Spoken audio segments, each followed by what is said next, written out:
السلام عليكم ورحمة الله وبركاته. اللهم صل على سيدنا محمد. كيف الحال؟ شو الأخبار حبيباتي؟ الله يا رب يسعدكم. طبعا اشتقنا إلكم، وأنا إلي أكم من يوم ما نزلت فيديوهات، فإن شاء الله الفيديو يعجبكم بإذن الله. حبيت إني أشرب القهوة قبل ما أعمل أي إشي في البيت.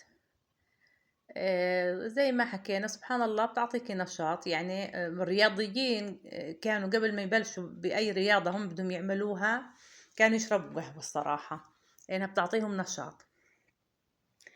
فاللهم صل على سيدنا محمد. والله إنه طبخة اليوم اللي حكيت لكم في الفيديو اللي فات إنها صعبة. هي أعتقد صعبة، مش صعبة، أعتقد صعبة للي بده يعمل كمية صراحة. وللي ما بده يساوي كمية يعني صراحة لا، عادي بالنسبة له. فجبنا عملنا شيش طاووق، وكمان عشان يعني من زود العز يعني حابين نتعب حالنا بزيادة، حكيت بدي أعمل شوية كباب.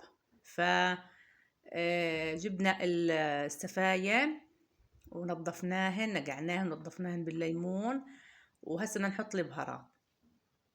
قطع هي تقطيع قدامكم، شفتوا كيف الحبة يعني.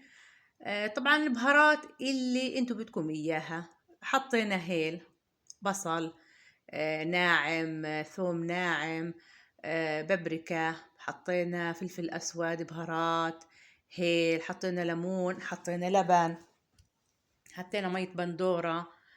فانت شو متوفر عندك من اللي بدك اياه. طبعا حارة حطي، يعني في بهارات حارة او فلفل حار حطي، وليمون. الليمونات مش طلع عندي كيس في الفريزر. حكيت لكم انه ما ضل، بس سبحان الله لا لقيت، والله انهن مناح ما شاء الله بركة.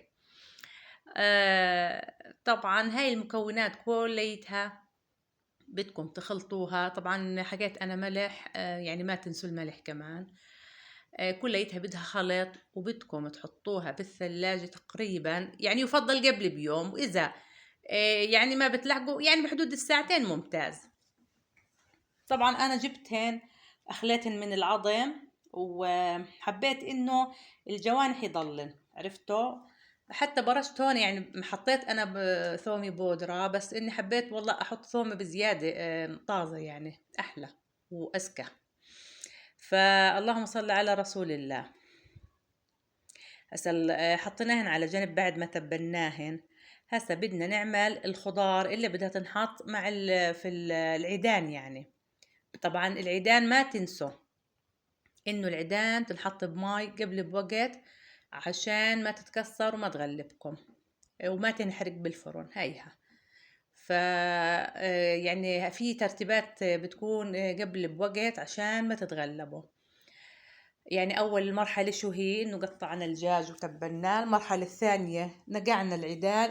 المرحلة الثالثة إنه اللهم صل على سيدنا محمد، قطعنا الخضار.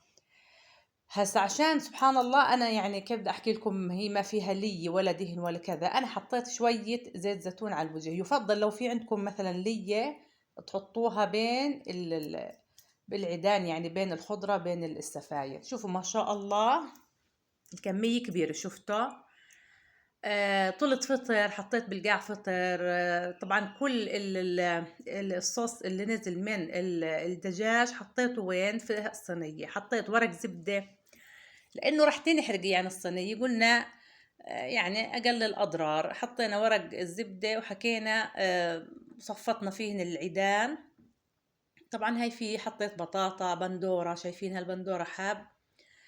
راح احكي لكم ليش حطيت البندورة الحب، وحطيت شو اسمه، اللهم صل على سيدنا محمد، ثومي برضو حب. الان يعني حطيتها بالفرن. وهسه انا عشان بحب الغلبة، رحنا طولنا شوية لحمة مفرومة، وحكيت بدي اعملها برضو نفس الاشي، احطها بالفرن نعملها كباب يعني.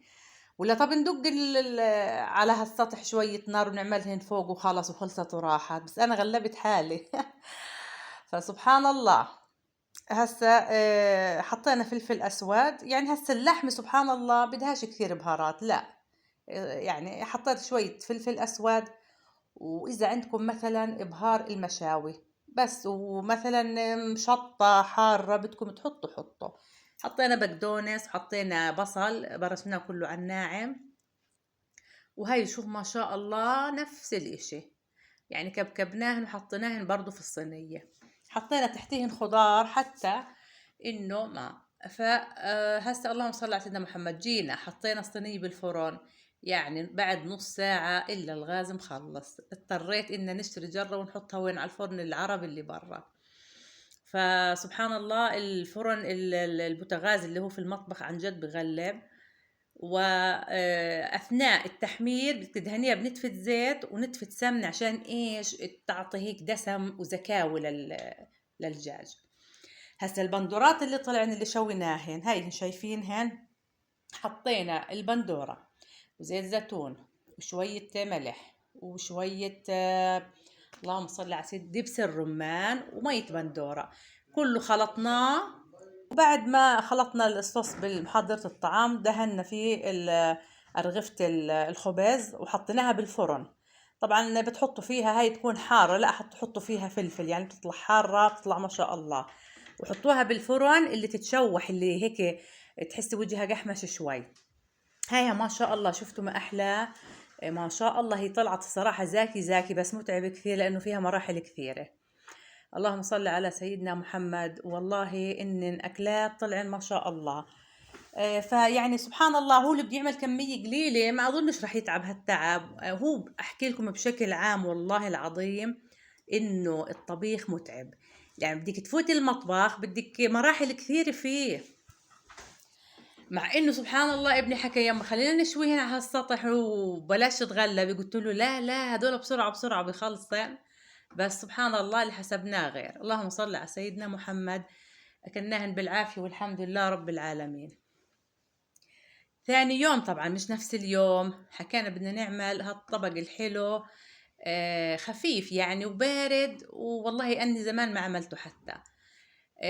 اللهم صل على سيدنا محمد. يعني اسمها طبقات الحلا، اسمها بنحط عليها طبعا طبقة مهلبية وطبقة جيلي وبسكوت وطبقة القمردين. القمردين إلها هاي اللوحة إلها من العام من رمضان وما حدا ماكلها وطرية ومحلاها بتجنن. قلت والله لا أعمل فيها مهلبية. أول ما بلشنا حبيباتي ويا أخواتي جبنا عملنا مهلبية. طبعا كل كاسة مي بدها معلقتين نشا ومعلقتين حليب، وأنا عملت 3 كاسات. ال3 كاسات حطيت عليهن فنجان سكر.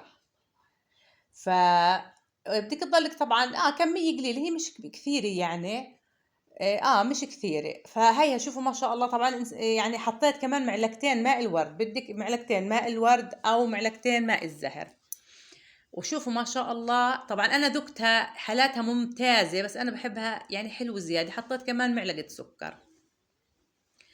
هاي اول طبقة. جبنا البايركس ودرناهن في قاع يعني في قاع البايركس. وهسه حطينا طبقة بسيطة جدا. ليش؟ لاني انا بدي احط البسكوت جوا المهلبية، يعني ما بدي اخليه طايش على يعني فوق المهلبية، لا بدي احط الطبقات البسكوت جوا.